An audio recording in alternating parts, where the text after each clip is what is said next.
ഉന്നയിക്കാം. എനിക്ക് ചോദിക്കാനുള്ളത്, സുന്നികളും മുജാഹിദുകളും തർക്കത്തിലിരിക്കുന്ന ഇസ്തിഹാസയെ സംബന്ധിച്ചാണ്.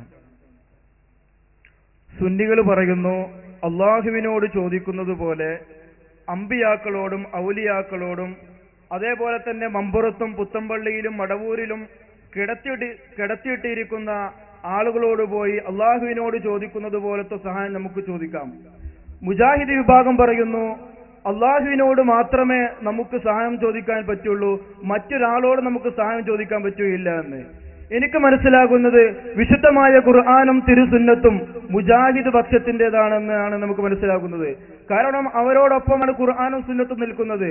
വിശുദ്ധമായ ഖുർആനു ശരീഫ് വളരെ വ്യക്തമായി കൊണ്ട് നമ്മോട് പറയുകയാണ്, ഇൻ തദൂഹും ലാ യസ്മഉ ദുആഅക്കും വലൗ സമീഉ മസ്തജാബു ലക്കും. വിശുദ്ധമായ ഖുർആനാ പറയുന്നത്, നിങ്ങൾ അവരെ വിളിച്ച് പ്രാർത്ഥിച്ചാൽ നിങ്ങളുടെ ദുആ അവർ കേൾക്കൂല, ഇനി അവർ കേട്ടാൽ തന്നെ അവർക്ക് ഉത്തരം നൽകാനും കഴിയില്ല. അപ്പോൾ ഇങ്ങനെ തുടങ്ങി ഒരുപാട് ആയത്തുകൾ വിശുദ്ധമായ ഖുർആനിലുണ്ട്. ഇതൊക്കെ മുജാഹിദ് വിഭാഗത്തിൻ്റെതാണെന്നാണ് നമുക്ക് മനസ്സിലാകുന്നത്. കാരണം അവർ പറയുന്ന നിലപാടാണ് ശരി. മറിച്ച് സുന്നികൾ മുജാഹിദ് വിഭാഗത്തെ വിമർശിക്കുകയും അതേപോലെ തന്നെ പച്ചക്കള്ളം സുന്നത്ത് ജമാഅത്തിന്റെ ഇടയിൽ പറഞ്ഞ് പരത്തുകയാണെന്ന് സാന്ദർഭികമായി സൂചിപ്പിക്കുന്നു. ചോദ്യത്തിൽ ചെറിയൊരു തെറ്റുണ്ട്. അതായത് അള്ളാഹുവിനോട് മാത്രം പ്രാർത്ഥിക്കുന്നവരാണ് മുജാഹിദുകൾ, അമ്പിയാക്കൾ ഔലിയാക്കളോടൊക്കെ സഹായം ചോദിക്കുന്നവരാണ് സുന്നികൾ എന്ന് പറഞ്ഞെടുത്ത് ചെറിയൊരു തകരാറുണ്ട്. അള്ളാഹിനോട് മാത്രം പ്രാർത്ഥിക്കുന്നവരല്ല മുജാഹിദുകൾ. അവരിപ്പോ ജിന്നുകളോടും പ്രാർത്ഥിക്കാറുണ്ട്, അല്ലേ? ഇല്ല, ഇപ്പൊ പുതിയതായിട്ട് അങ്ങനെ ഉണ്ട്. തൗഹീദിൽ ഇപ്പൊ അങ്ങനെ ഒന്നുണ്ട്. ജിന്നുകളോട് ചോദിക്കുന്നതിന് വിരോധമല്ല, അതുപോലെ മലക്കുകളോട് ചോദിക്കുന്നതിന് വിരോധമല്ല. തൗഹീദിന്റെ നിർവചനമൊക്കെ മറിഞ്ഞല്ലോ, ഒക്കെ മാറി മറിഞ്ഞല്ലോ. പ്രാർത്ഥനയുടെ ഇബാദത്തിന്റെ നിർവചനം മറിഞ്ഞു. ഇബാദത്തിന്റെ നിർവചനം മുമ്പ് പറഞ്ഞിരുന്നത് മനുഷ്യ കഴിവിനതീതമായ കാര്യങ്ങളിൽ ജീവിച്ചിരിക്കുന്നവരോടോ മരണപ്പെട്ടവരോടോ സഹായമർത്ഥിക്കുന്നത് ശിർക്കാണ് എന്ന് പറഞ്ഞുകൊണ്ട് മനുഷ്യ കഴിവിനതീതമായ കാര്യങ്ങളിൽ സഹായാർത്ഥന പാടില്ല എന്നായിരുന്നു മുമ്പ് പറഞ്ഞിരുന്ന നിർവചനം. ഇപ്പൊ കുറച്ചു കാലമായിട്ട് നിർവചനം മാറി. അതെന്താ പുതിയ നിർവചനം? സൃഷ്ടികളുടെ കഴിവിനതീതമായ കാര്യങ്ങളിൽ സഹായം ചോദിക്കലാണ് ശിർക്ക്. അപ്പൊ മനുഷ്യ കഴിവ് മാറി സൃഷ്ടികളുടെ കഴിവാകാൻ കാരണം എന്താ? ജിന്നിന്റെ ഒക്കെ സഹായം ഞങ്ങൾക്കും വേണം, പിശാചിന്റെ ഒക്കെ സഹായം ഞങ്ങൾക്കും വേണം, മലക്കുകളുടെ സഹായം കിട്ടിയാൽ തിരക്കടില്ല എന്നൊക്കെ മുജാഹിദ് മൗലവിമാർക്ക് തോന്നിയപ്പോഴാണ് ഈ നിർവചനം മനുഷ്യ കഴിവ് എന്നത് മാറി സൃഷ്ടികളുടെ കഴിവ് എന്നതിലേക്ക് വ്യാപിച്ചത്. അപ്പൊ ചോദ്യത്തിൽ അത്തിരുത്ത് വരുത്തണം. എല്ലാ സൃഷ്ടികളോടും സഹായം ചോദിക്കൽ ശിർക്കാണ് എന്ന് മുജാഹിദ് പറയുന്നില്ല. മുജാഹിദ് പറയുന്നത് മുഹിയുദ്ദീൻ ശൈഖിനോട് പറ്റൂല, റിഫായി ശൈഖിനോടും പറ്റൂല, ഒമ്പർത്ത തങ്ങളോട് പറ്റൂല, ബദരീങ്ങളോട് പറ്റൂല, അതൊന്നും പറ്റൂല. പിന്നെ നമ്മളെ ഇഫ്രീത്ത് ജിന്നിനോട് പറ്റും, ജിന്നിനോട് പറ്റും, മലക്കിനോട് പറ്റും എന്ന കാഴ്ചപ്പാടിൽ SYSന്റെയും SSFന്റെയും പ്രബോധന പ്രവർത്തനത്തിന്റെ ഫലമായി കേരളത്തിലെ മുജാഹിദ് മൗലവിമാരെ എത്തിക്കാൻ ഞങ്ങൾക്ക് സാധിച്ചുവെന്ന് വിനയപുരസ്സരം പറയുവാൻ കേരളത്തിലെ മുജാഹിദുകൾ ഞങ്ങളെ അനുവദിക്കേണ്ടിയിരിക്കുന്നു. അത് പ്രബോധനത്തിന്റെ നേട്ടം തന്നെയാണ്. അപ്പൊ അതൊന്ന് ഒരു തിരുത്തുണ്ട്.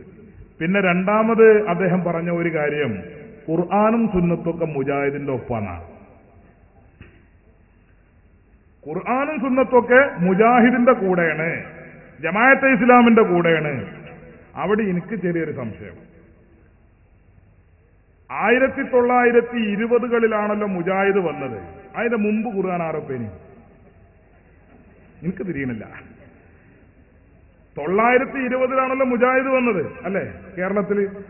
അതേപോലെ ലോകാടിസ്ഥാനത്തിൽ നോക്കുകയാണെങ്കിലും വലിയ വഴക്കമില്ല, അതിന്റെ അപ്പുറത്തേക്ക് കുറച്ച് വർഷങ്ങൾ. അപ്പൊ അവര് വരുന്നവരെ ഖുർആൻ ആരോപ്പായിരുന്നു, സുന്നത്തൊപ്പായിരുന്നു, സുന്നത്താരോപ്പായിരുന്നു. ഈ മുജാഹിദും ജമാഅത്തും വരുന്നതിന് മുമ്പ് ഖുർആൻ ആരുടെ കൂടെയായിരുന്നു, സുന്നത്ത് ആരുടെ കൂടെയായിരുന്നു? അവരെ കൂടെയാണ് ഞങ്ങൾ ഇപ്പോഴും. മനസ്സിലായോ? അന്ന് ഖുർആനും സുന്നത്തും ആരുടെ കൂടെയായിരുന്നോ അവരുടെ കൂടെയാണ് ഞങ്ങൾ ഇപ്പോഴും. അന്ന് അഹ്ലുസുന്നന്റെ കൂടെയായിരുന്നു. കാരണം എന്തേ? അഹ്ലുസുന്ന എന്നുള്ളൂ. ഇന്ന് ഞങ്ങൾ അഹ്ലുസുന്നയാണ്. കാരണം എന്തേ? അഹ്ലുസുന്നയോടൊപ്പമാണ് അന്ന് ഖുർആൻ നിന്നത്, അന്ന് സുന്നത്ത് നിന്നത്. ഇനി പിന്നെ ഇസ്തിഗാസയുടെ കാര്യം എത്രയായി സുഹൃത്തുക്കളെ വിശദീകരിക്കുന്നു. എത്ര മുഖാമുഖങ്ങളിൽ, ഇവിടെ നടന്ന ഖണ്ഡന പ്രസംഗങ്ങളിൽ, ഒരുപാട് പ്രഭാഷണ വേദികളിൽ പറഞ്ഞതാണ്. എങ്കിലും ചോദ്യം വന്ന സ്ഥിതിക്ക് ഞാൻ ഒന്ന് രണ്ട് കാര്യങ്ങൾ പറയാം.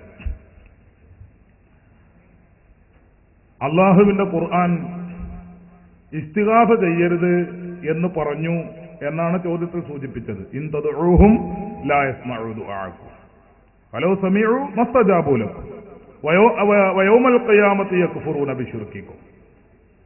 എല്ലാ സ്റ്റേജിലും മുജാഹിദ് ഓതുന്ന ആയത്തന്നെ. അവരോട് നിങ്ങൾ പ്രാർത്ഥിച്ചാൽ പ്രാർത്ഥന അവർ കേൾക്കുകയില്ല. കേട്ടാൽ തന്നെ കേൾക്കുമെന്ന് സങ്കല്പിച്ചാൽ തന്നെ അവരതിന് ഉത്തരം ചെയ്യുകയില്ല. ആരാണീ അവര്? ഇൻ തദ്ഉഹും, അവരെ നിങ്ങൾ വിളിച്ചാൽ. ആരെ വിളിച്ചാൽ?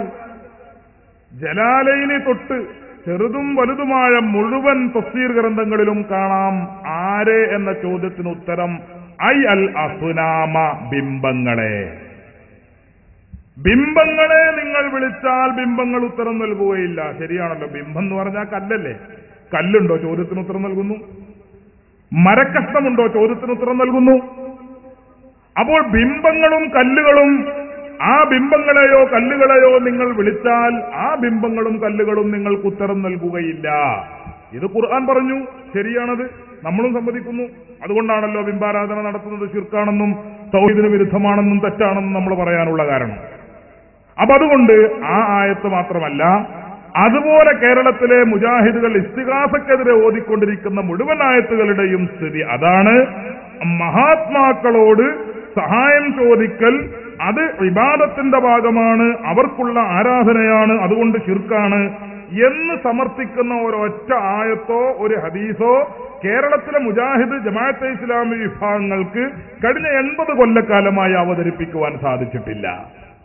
ഇതുവരെ സാധിച്ചിട്ടില്ല, ഇനി സാധിക്കുകയുമില്ല. ഇവിടെയും ഞങ്ങൾ വെല്ലുവിളിക്കുന്നു. ഈ ഇരിക്കുന്നവർക്ക് മാത്രമല്ല, പരിസരത്ത് ആർക്കും വരാം. അമ്പിയാക്കൾ ഔലിയാക്കളോട് സഹായം ചോദിക്കൽ അത് അവർക്കുള്ള ആരാധനയാണ്, ആരാധനയായതുകൊണ്ട് അത് ശിർക്കാണ് എന്ന് സമർത്ഥിക്കുന്ന ഒരു ഖുർആൻ വാക്യമോ ഹദീസ് വാക്യമോ ഉദ്ധരിക്കുവാൻ ആർക്കാണ് സുഹൃത്തുക്കളെ സാധിക്കുക?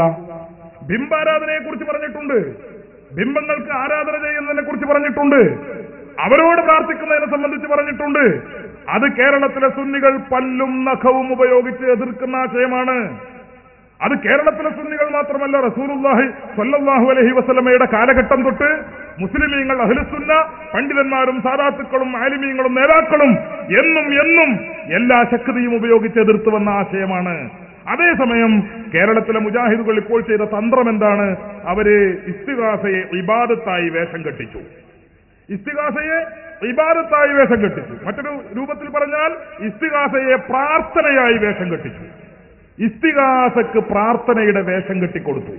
എന്നിട്ടൊരു മൗലവി സാഹിബ് അടുത്ത കാലത്ത് പറഞ്ഞത്, അദ്ദേഹം ഇബാദത്തിന്റെ നിർവചനം പറഞ്ഞു. ഞാൻ ആ വിഷയത്തിലേക്ക് പോവുകയല്ല, അങ്ങനെ ആകുമ്പോൾ ഇപ്പൊ നേരത്തെ തന്നെ അദ്ദേഹം പറഞ്ഞു ചോദ്യം ചെറുതാണ്, ഉത്തരം വലുതാണ്. അത് സ്വാഭാവികമാണ്. ചോദ്യം എപ്പോഴും ചെറുതായിരിക്കും, ഉത്തരം വലുതായിരിക്കും. അങ്ങനെയാണല്ലോ. നമ്മൾ സ്കൂളിൽ പരീക്ഷയ്ക്ക് പോയാൽ അല്ലെങ്കിൽ ദർസിൽ പരീക്ഷയ്ക്ക് പോയാൽ ചോദ്യം എത്ര പേജാണ്ടാകാം? 1 പേജ് അല്ലെങ്കിൽ 1/2 പേജ്. ഉത്തരം എത്ര പായക്കടലാസാ? അപ്പൊ അതങ്ങനെ തന്നെയാണ്. ഉത്തരം വലുതായിരിക്കും, ചോദ്യം ചെറുതായിരിക്കും. അതതിന്റെ സ്വഭാവമാണ്. ജനങ്ങൾക്ക് കാര്യങ്ങൾ മനസ്സിലാക്കി കൊടുക്കാനുള്ള നമ്മുടെ ലക്ഷ്യം. അപ്പൊ അതുകൊണ്ട് ചില കാര്യങ്ങളൊക്കെ വിശദീകരിക്കുന്നു എന്നേ ഉള്ളൂ. ഇസ്തിഗാസ എന്നതിന് പ്രാർത്ഥനയുടെ വേഷം കെട്ടിച്ചു. എന്നിട്ട് പ്രാർത്ഥനയ്ക്കൊരു നിർവചനം പറഞ്ഞു, ഇബാദത്തിനൊരു നിർവചനം പറഞ്ഞു. ഇബാദത്തിന് ഒരു മൗലവി നിർവചനം പറയാൻ വേണ്ടി നമ്മളെ വിളിച്ചു. എവിടേക്ക് അറിയോ? താമരശ്ശേരി ചുരത്തിന്റെ 6ാം വളവുക്ക്. താമരശ്ശേരി ചുരത്തിന്റെ 6ാം വളവുക്ക് വിളിച്ചു.